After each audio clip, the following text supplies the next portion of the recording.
Hello, entrepreneurs. Joe DeChara, CPA, coming to you live from downtown Flushing, New York, for another amazing version of How to Win at Business.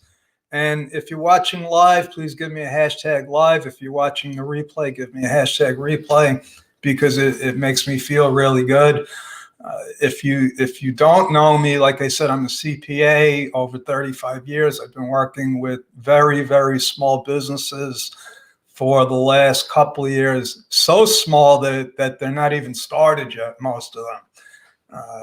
And that's what we do. We do bookkeeping, tax preparation, tax problem resolutions, and we also incorporate people. We set people up with their own business. And that's bedrock. That's bedrock business builders. That's the entity that my team and I use to do the work. You know, everything's done under a corporate entity, and this is me. This is Joe DeChara. I do this. I do the mastermind with Joe DeChara on Saturdays, 2 p.m. Eastern, and Tech Tuesdays with my friend Elizabeth, 12 p.m. Eastern, and we have a lot of fun. You know, that's one of our core values. We have core values as a business, which is something that my coach Larry Broughton taught me, and it works. You know, it's not easy to start and run a business. When anybody starts a business, they are at a distinct, tremendous disadvantage. You know, not only, you know, are you dealing with your life, but now you're dealing with the calamity of being in business. And I say this because most people, when they go into business, myself included, have no idea the trials and tribulations that are going to happen. And it's not if they happen, it's when they happen, because it's just the way that it is.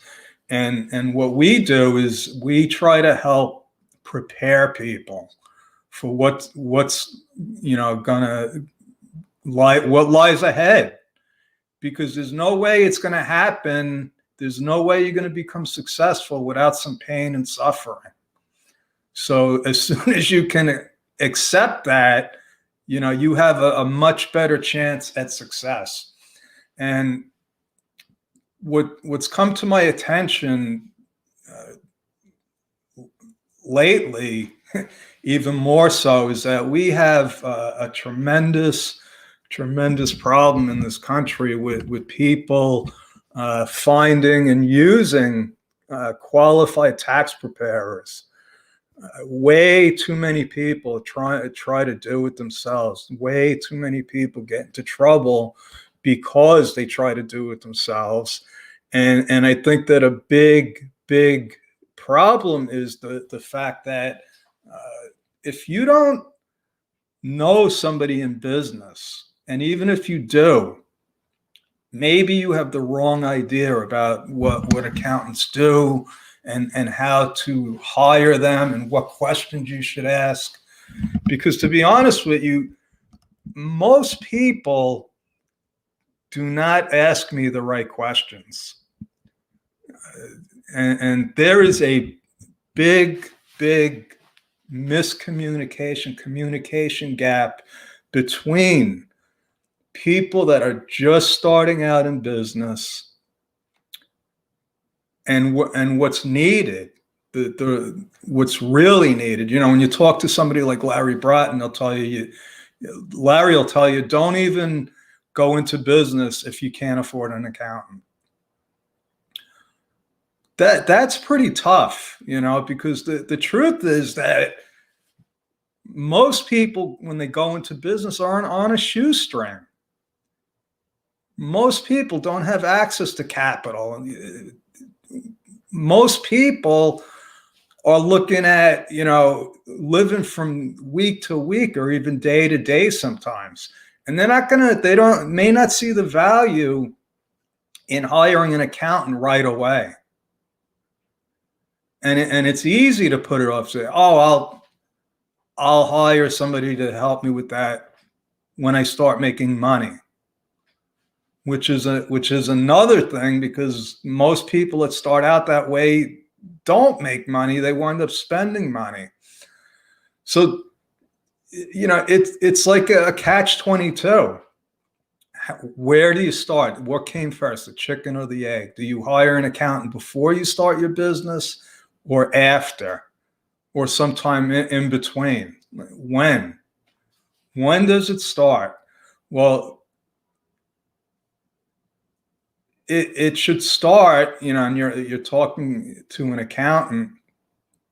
It should start before you start your business. You should have some kind of idea. You should be getting some kind of education. You should be at least talking to accountants and asking them things like, have you ever actually handled an audit? Have you ever handled an income tax audit where you had to go down to the IRS, produce, a client's books and records, and prove that what's on their tax return was correct? Did you ever get a penalty abated? I'm going to show you something right here, and I've been doing this for a long time. I must have gotten millions of dollars in penalties abated based on a simple concept called reasonable cause. And reasonable cause is when you get hit with a tax penalty, you can get it abated if you show that you weren't willfully negligent, you didn't act in an unreasonable manner, you relied on professional advice. Is one way to prove that you have reasonable cause. And I'm going to show you something here that might shock you, but it works.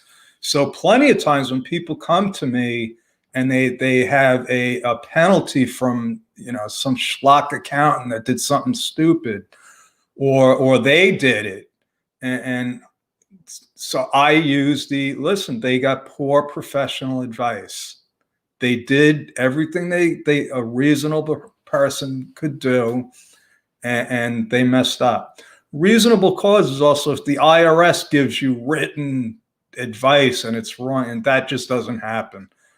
But medical, natural disasters, COVID, I'll be using COVID for years because it's the truth. People were filing late. They didn't have their records. These are all reasonable cause. And any good tax accountant should know this. So, and I'm going to show you. So this is for an S Corp that was filed late. And when you file a corporate return late, the shareholder gets a penalty. So in this case, it was $200. And I just told them I was the preparer. I thought that I successfully submitted the extension. I was using new software. It didn't work, blah, blah, blah. And a couple of weeks later, we got the notice. The penalty was abated.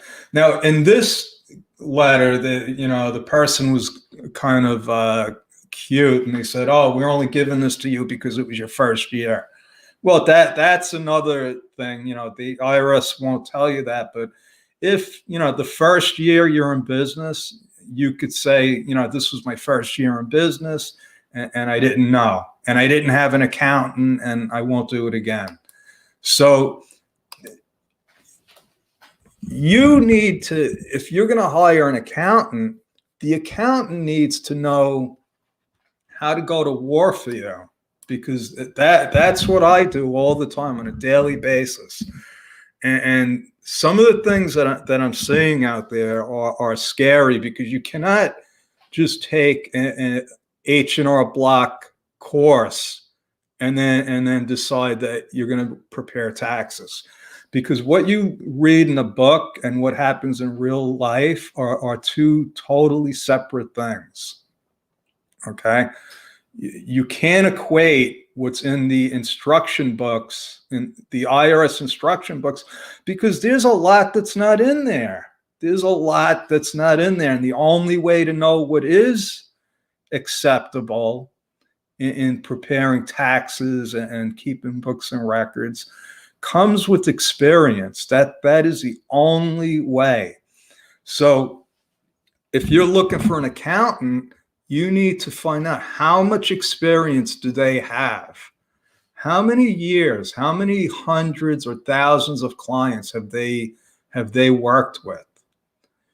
Because not all accountants are created equal. You know, I do somebody's tax return. The guy was a CPA investment banker.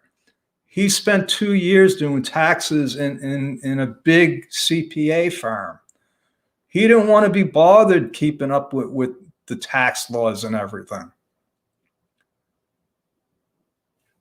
The kind of taxes that he was doing was not the same. He was doing taxes for big companies, wealthy individuals. It's not the same as doing taxes for, you know, mom and pop shops and doing S Corp returns. So when you're hiring an accountant, make sure they have experience.